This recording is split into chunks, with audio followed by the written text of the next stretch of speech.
বাংলাদেশের রাষ্ট্রে যারা ফেসিবাদী হয়েছেন তাদের ফেসিবাদী হয়ে ওঠার কারণ আমরা শেখ হাসিনাকেই নেই, যে শেখ হাসিনা এই চারটার কোনটারে ব্যবহার করে ফেসিবাদী হয়েছে।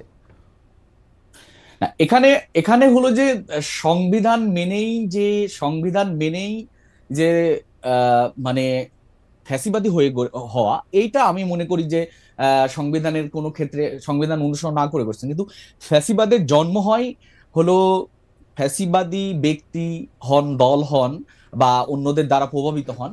এক্ষেত্রে বলতে পারি যে সংবিধান হয়তো সংবিধানের এই কথাগুলার মাধ্যমে সংবিধান তার সংবিধানের জায়গায় ছিল, কিন্তু রাষ্ট্র পরিচালনার ক্ষেত্রে সংবিধান সেই অনুসরণ করার যে জায়গাটা, ওই জায়গাটা আমি মনে করি যে শতভাগ অনুসরণ করা হয় নাই।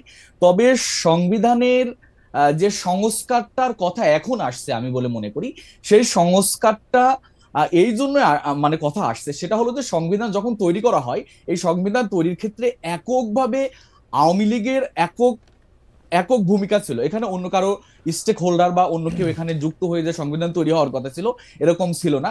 আমার আমার চাইতে অসংখ্য বেশি এই সংবিধানের ব্যাপারে আপনি ভালো জানেন, এবং সংবিধান বিতর্ক পড়ার পরে আমি এটাই না না, বুঝছি যে আপনি এখানে বিতর্ক করছেন, ভালো কথা। আমরা আসেন পয়েন্ট ধরে কথা বলি, জি কারণ মানে এটা তো একটা বিস্তৃত জিনিস। আমি শুধু জি জানতে চাইতেছি যে সংবিধানে বিভিন্নভাবে চ্যাপ্টার ভাগ করা আছে, ধরেন মৌলিক অধিকার আছে, আপনি বিচার বিভাগ কিভাবে কাজ করবে, আইন বিভাগ কিভাবে কাজ করবে, শাসন বিভাগ কিভাবে কাজ করবে, এরকম আলাদা আলাদা আছে। আমরা শুরুর দিক থেকে আসি যে আমাদের মৌলিক অধিকার কোনটা হবে সেইটা নিয়ে বয়ান আছে। তো অনেকেই বলতেছেন যে, আপনিও যেমন এখানে বললেন প্রথমে যে বাংলাদেশের সংবিধানগুলি যেসব মূলনীতি দেওয়া পরিচালিত, সেই সব মূলনীতিগুলির কারণে একটা মানুষ ফেসিবাদী হয়েছে বা একটা মানুষ ফেসিবাদী হয়েছে। আমরা হাসিনাকেই একটা প্রামাণ্য হিসাবে নেই, এবং আমি আলাদা আলাদা করে বলি, গণতন্ত্র, সমাজতন্ত্র, ধর্মনিরপেক্ষতা, জাতীয়তাবাদ, এই চারটি মূলনীতি আমাদের সংবিধানে আছে। এই চারটা মূলনীতির কোন মূলনীতিটা হাসিনাকে ফেসিবাদী হইতে সাহায্য করছে? আচ্ছা, এখানে এই চারটা মূলনীতি যেখানে নাই, এই চারটা মূলনীতি থাকলেই যে সে ফ্যাসিবাদী হবে ব্যাপারটা এরকম না। আমি মনে করি যে এই চারটা মূলনীতির বাইরেও আরো অনেক রাষ্ট্রবাদী, সে তো ফ্যাসিবাদীরা ফ্যাসিবাদের উত্থান হচ্ছে, পতন হচ্ছে। কাজেই সংবিধানটা যদি কমপ্লিটলি অনুসরণ হতো এবং সেই সংবিধানের মূলনীতিগুলা যদি আমাকে অ্যাবসলিউটলি, সেই, হ্যাঁ, সংবিধান, অ্যাবসলিউটলি। সেই সংবিধানের সেই মূলনীতির জায়গাটা আরো যদি মানে ফ্যাসিবাদ হলে ফ্যাসিবাদদের পরিণতির কথাগুলো যদি স্পষ্ট হতো, তাহলে আমার মনে হয় যে এই জায়গায় ফ্যাসিবাদের এই যে উত্থান হওয়া, এই উত্থানটা হতো না বলে আমি মনে করি। জনাব নজরুল ইসলাম, আমি আপনার সাথে একমত। যদি আসলে এই কথাটা আপনি যেটা বলেছেন, এখন আপনি সংবিধান সংস্কারের কথা অনেক বেশি উঠতেছে বলে আমি একটু আপনার কাছে জানতে চাইতেছি যে, ধরেন আমরা যদি মূলনীতির কথা বলি, চার মূলনীতির কোনটা আপনি আসলে সংস্কার চান, বাদ চান, কি চান আপনি আসলে বাংলাদেশের সংবিধানটা কি হোক? বাংলাদেশের সংবিধানের ক্ষেত্রে আমরা যদি বলি, এখানে এদেশের মানুষ, জনতা বা এদেশের ধর্মীয় পার্সপেক্টিভ থেকে শুরু করে এদেশের জনগণ যেটা চায় এটা হওয়া উচিত। এক্ষেত্রে এই যে ধর্ম নিরপেক্ষর যে কথাটা আসছে, নিঃসন্দেহে ধর্ম নিরপেক্ষর ব্যাপারে অনেক বড় ডিবেট বা আলোচনা হতে পারে। ধর্ম নিরপেক্ষটাকে এ জাতির মানুষ কখনোই গ্রহণ করবে না। যদি কোনো গণভোটও নেওয়া হতো, আমি এখানে স্পষ্ট করে বলতে পারছি, গণভোটে ধর্ম নিরপেক্ষ এটা বাদ যাবে আর কি। এরকম করে আরো যে মূলনীতিগুলো আছে, এই মূলনীতির অনেক বিষয়গুলা এই জাতি বা আমাদের জাতির সত্তার সাথে অনেকটাই বিতর্কিত বলে আমি মনে করি। কাজে সেই জায়গায় সংস্কারটা হওয়া দরকার, এবং এটা ইসলাম হলো, আপনি মনে আমি করেন যে মনে করি যে আমাদের মূলনীতি। আপনি মনে করেন যে হ্যাঁ, ধর্মনিরপেক্ষতাটা বাদ যাওয়া দরকার সংবিধান থেকে? জি, ইসলাম হলো যুক্ত হওয়াটা আমি মনে করি খুবই প্রাসঙ্গিক, কারণ এই ইসলাম হলো যে যে কথাটা আসছে, ইসলাম যদি থাকতো, ইসলাম আমাদেরকে সেই মানে কি বলে, আমাদেরকে পিস হওয়ার জন্য, আমাদেরকে শান্ত হওয়ার জন্য, বা ইসলামের যে মূল স্পিরিটটা আমরা এখান থেকে পেতাম আর কি, বা আমাদের সামগ্রিক জাতি এটা পেত আর কি। আচ্ছা, মানে সংবিধানে নাই বলে সেটা পাচ্ছে না স্পিরিটটা? না, সংবিধানে নাই বলে পাচ্ছে না, না শাসক শ্রেণীরা নিঃসন্দেহে সংবিধানে থাকলে একটা লিখিত লিখিত থাকতো, এবং এটা সংবিধানে হলো যে সংবিধানে আমাদেরকে লিখিত আছে তো রাষ্ট্রধর্ম ইসলাম। রাষ্ট্রধর্ম ইসলাম, রাষ্ট্রধর্ম ইসলাম আছে। এটা নিয়ে ইসলাম শুধু না, অন্যটাও আছে, কিন্তু ইসলাম না যে না, রাষ্ট্রধর্ম ইসলাম রাষ্ট্র আছে। রাষ্ট্র ধর্ম ইসলাম আছে, আমরা সেই ইসলামটাকে চাচ্ছি এটা থাক, এবং ধর্ম নিরপেক্ষতাকে বাদ দিতে হবে, আচ্ছা, এবং ধর্ম নিরপেক্ষতা বাদ। ওকে ফাইন, রাষ্ট্রধর্ম ইসলাম থাক আর ধর্মনিরপেক্ষতা বাদ থাক। আমি এই প্রশ্নে জনাব রিচার্ড আপনার কাছে আসছি। আমি প্রশ্নটাকে আবার একটু পিন পয়েন্ট করি যে ধর্মনিরপেক্ষতা, জাতীয়তাবাদ, গণতন্ত্র, সমাজতন্ত্র, চারটি মূলনীতি, যেটা আসলে শিক্ষা, সাম্য, মানবিক মর্যাদা থেকে আলাদা, যেটা আপনি আসলে পয়েন্ট আউট করেছেন যে এর কোনটার কারণে শেখ হাসিনা এরকম 15 বছর এরকম একটা ফেসিবাদী হইতে পারলো, এক। আর দুই হচ্ছে যে জনাব মঞ্জুরুল ইসলাম স্পষ্ট বলেছেন যে তিনি আসলে চান যে রাষ্ট্রধর্ম ইসলাম থাক, ধর্মনিরপেক্ষতা বাদ যাক। আপনি আপনার মতামতটা আমরা একটু শুনতে চাই।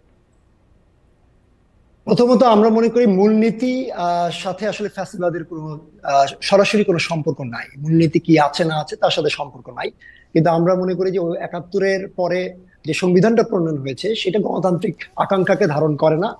সেই জায়গা থেকে আমরা মনে করি যে সাম্য, মর্যাদা এবং সামাজিক ন্যায় বিচারের যে ঘোষণা, প্রতিশ্রুত ঘোষণা, তার ভিত্তিতে আসলে সংবিধান প্রণয়ন হওয়ার প্রয়োজন ছিল।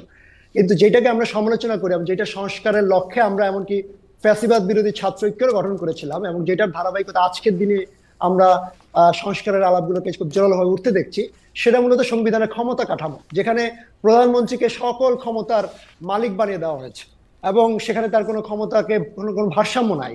সেখানে আমরা প্রধানমন্ত্রী এবং রাষ্ট্রপতির মধ্যে কোনো ক্ষমতার ভারসাম্য দেখতে পাচ্ছি না। আমরা দেখতেছি যে প্রধানমন্ত্রী সকল ক্ষমতার ঊর্ধ্বে, তিনি বিচার বিভাগকে নিয়ন্ত্রণ করতে পারেন, তিনি আমাদের আইন বিভাগকে নিয়ন্ত্রণ করতে পারেন, তিনি সকল বিভাগকে নিয়ন্ত্রণ করতে পারেন। ফলে এরকম একটা স্বেচ্ছাচারী ক্ষমতা যখন একটা সাংবিধানিক ভাবে একজনকে দেওয়া থাকে, তখন সেটা বাই প্রোডাক্ট হিসেবে এখানে ফ্যাসিবাদ আসলে তৈরি হয়।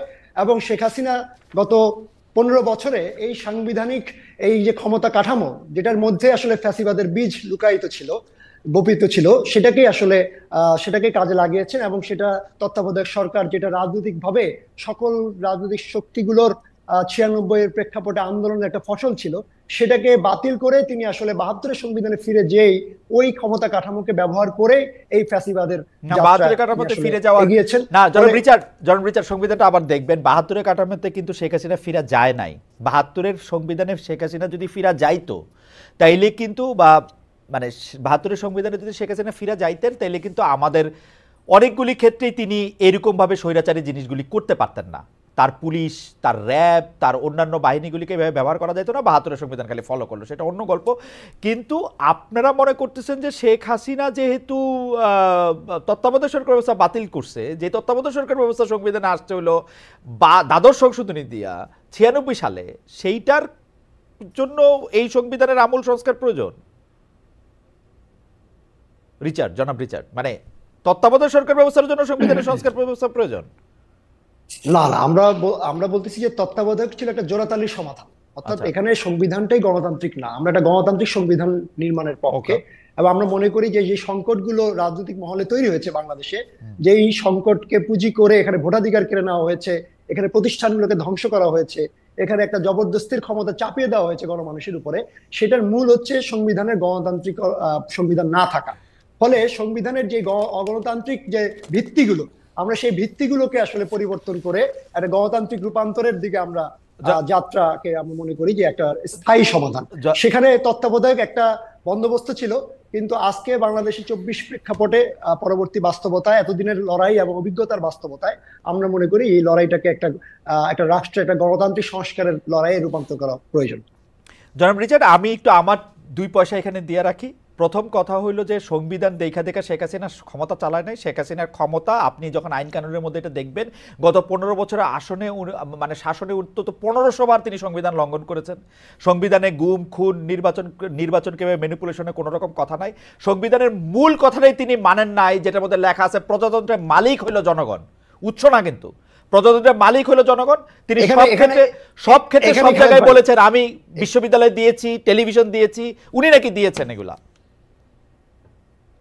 এখানে আমাদের প্রশ্ন হচ্ছে যে একটা সরকারের যেই প্রবণতা হিসেবে, বাংলাদেশের রাজনীতির প্রবণতা হিসেবে আমরা যদি এটাকে অ্যাড্রেস করি, যে কোনো একটা দল ক্ষমতায় গেলে মনে করে যে ক্ষমতাটা তার জমিদারি, তাহলে এই জমিদারি ব্যবস্থাটাকে অ্যাজ এ জনগণ, as a voter, as a citizen, নাগরিক, আমরা কিভাবে চ্যালেঞ্জ করব?